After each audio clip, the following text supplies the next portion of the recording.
అత్యంత ప్రాశస్తమైన తిరుమల తిరుపతిలో ఇలాంటి సంఘటన జరగడం మీకు సిగ్గు అనిపించట్లేదా? మీకు బాధ అనిపించట్లేదా? మీ వైఫల్యం కాదా? దాన్ని కప్పిపుచ్చుకోవడానికి ఏదో బాధితులకు ఎవరో డబ్బులు ఇచ్చి మాట్లాడిచ్చారని మళ్ళీ సాక్షాత్తు దేవాదాయ శాఖ మంత్రి గారు మాట్లాడతారు. అంటే అక్కడ తొక్కిసలాట జరిగి జనం చనిపోయి కకావికలం అయిపోతే పరిస్థితులు క్షమాపణ చెప్పడానికి కూడా మీకు నోరు రాలే. నేను క్షమాపణ చెప్పాను మీరు చెప్పండి అని టీటీడీ చైర్మన్ బిఆర్ నాయుడు గారిని వాళ్ళ బృందాన్ని పవన్ కళ్యాణ్ గారు చెప్తే తెలుగు భాషలో నాకు నచ్చని పదం క్షమాపణ అన్నట్టుగా మాట్లాడాడు ఆయన. మళ్ళీ తర్వాత ఏమైందో ఏదో సర్దుకున్నాడు. మేము అడుగుతున్నాం, ఈ సంఘటనకి క్షమాపణ ఎవరు చెప్పాలి? తిరుమల తిరుపతి దేవస్థానంలో జరిగిన ఈ తొక్కిసలాట మరణాలకి క్షమాపణ చెప్పాల్సింది ప్రభుత్వాధినేతగా చంద్రబాబు నాయుడు గారు. ఏదో టీటీడీ మీద తోసేసి వాళ్ళ వైఫల్యంగా చిత్రీకరించొద్దు. అక్కడ వేసిన అధికారుల్ని, అక్కడ నియమించిన నామినేటెడ్ పాలక వర్గాన్ని చంద్రబాబు నాయుడు గారు సర్కారే నియమించింది. ఆ విషయం మర్చిపోవద్దు. వాళ్ళకి సమన్వయ లోపంతో మాట్లాడినా వాళ్ళకి భయం లేదు అని అంటే ఎక్కడుంది లోపం? ఎక్కడుంది లోపం? మీరేసిన చైర్మన్ మీకన్నా బలవంతుడిగా కనపడి ఉండాలి. మీరేసిన అధికారులు మీ మాట వినకుండా ఉండాలి. అందుకు ఇలాంటి దుర్ఘటన జరిగినందుకు మీరు క్షమాపణ చెప్పండి. కానీ మీకు క్షమాపణ చెప్పే అలవాటు లేదు. రాజమండ్రి పుష్కరాల్లో 28 మందో 29 మందో చనిపోతే ఆ రోజే మీరు క్షమాపణ చెప్పలే. క్షమాపణలు చెప్పడం, ప్రాయశ్చిత్త దీక్షలు చేయడం, వీటితో కొత్త రాజ్యాంగాన్ని సృష్టించొద్దు. బాధ్యుల మీద చర్యలు తీసుకోండి. మీరు చేస్తే ఒక క్షమాపణతో పని అయిపోద్ది అనుకోకండి. ప్రక్షాళన చేయండి. రావడమే లడ్డు అన్నారు. తిరుమల పవిత్రతను దెబ్బతీసే విధంగా ఏదో జంతు కొవ్వులు కలుస్తున్నాయని, కల్తీ అని చెప్పి ఒక ప్రచారాన్ని మొదలుపెట్టారు. దేశం అంతా ఆశ్చర్యపోయింది, ఎంత నీచంగా రాజకీయం చేస్తారా అని.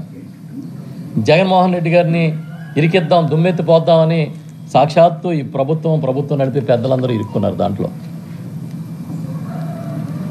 ప్రజలంతా చేవాట్లు పెట్టారు. ఇదేం పోయే కాలం వచ్చింది వీళ్ళకి, ఇలాంటి రాజకీయానికి ఇలాంటి దరిద్రాలని తెచ్చి అంటిస్తారా మీరు?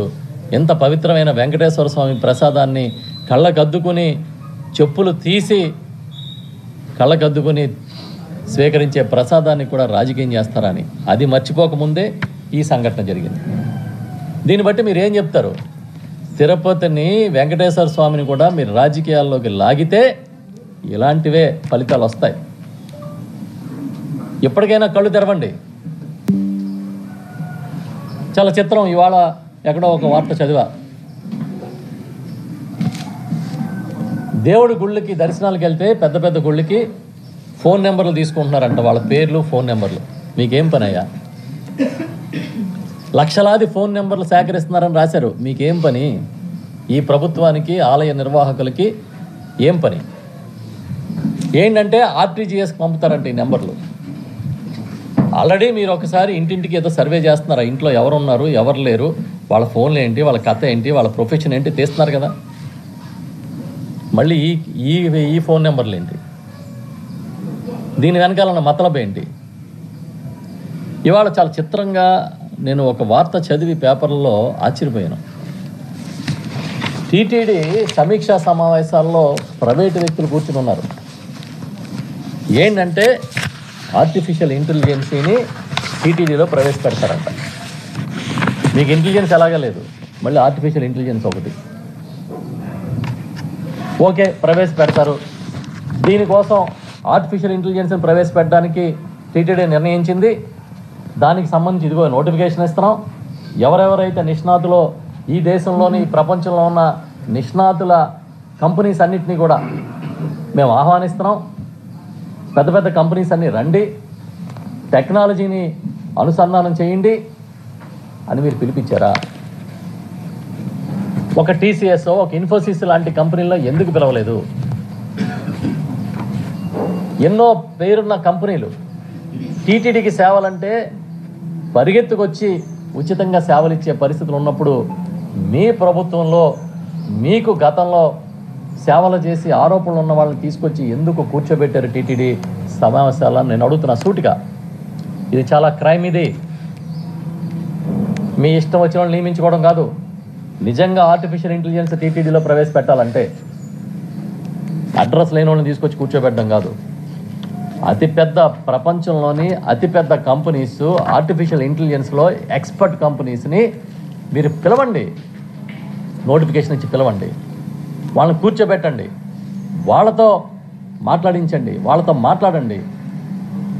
ఎలాంటి సాంకేతిక పరిజ్ఞానాన్ని టీటీడీలోకి తీసుకురావాలో మాట్లాడడం మానేసి మీరు ప్రైవేటు వ్యక్తుల్ని తలాతోకలేని వ్యవహారంలాగా తీసుకొచ్చి టీటీడీలో కూర్చోబెడితే రేపు వాళ్ళు చేసే తప్పులకి ఎవరు బలైపోతారు? భక్తులు బలైపోతారు, ప్రతిష్ట బలైపోద్ది. ఎవరిని అడిగి ఏ నోటిఫికేషన్ ద్వారా వాళ్ళని మీరు తీసుకొచ్చి టీటీడీ సమావేశాల్లో కూర్చోబెట్టారో మీరు ప్రకటించాలి. జేఈఓ గారు, సాక్షాత్తు జేఈఓ ఏర్పాటు చేసిన సమీక్షా సమావేశంలో ప్రైవేటు వ్యక్తులు కూర్చున్న ఫోటోలు ఇవాళ పత్రికల్లో వచ్చాయి. ఇదేం చోద్యం అని అడుగుతున్నాం మేము.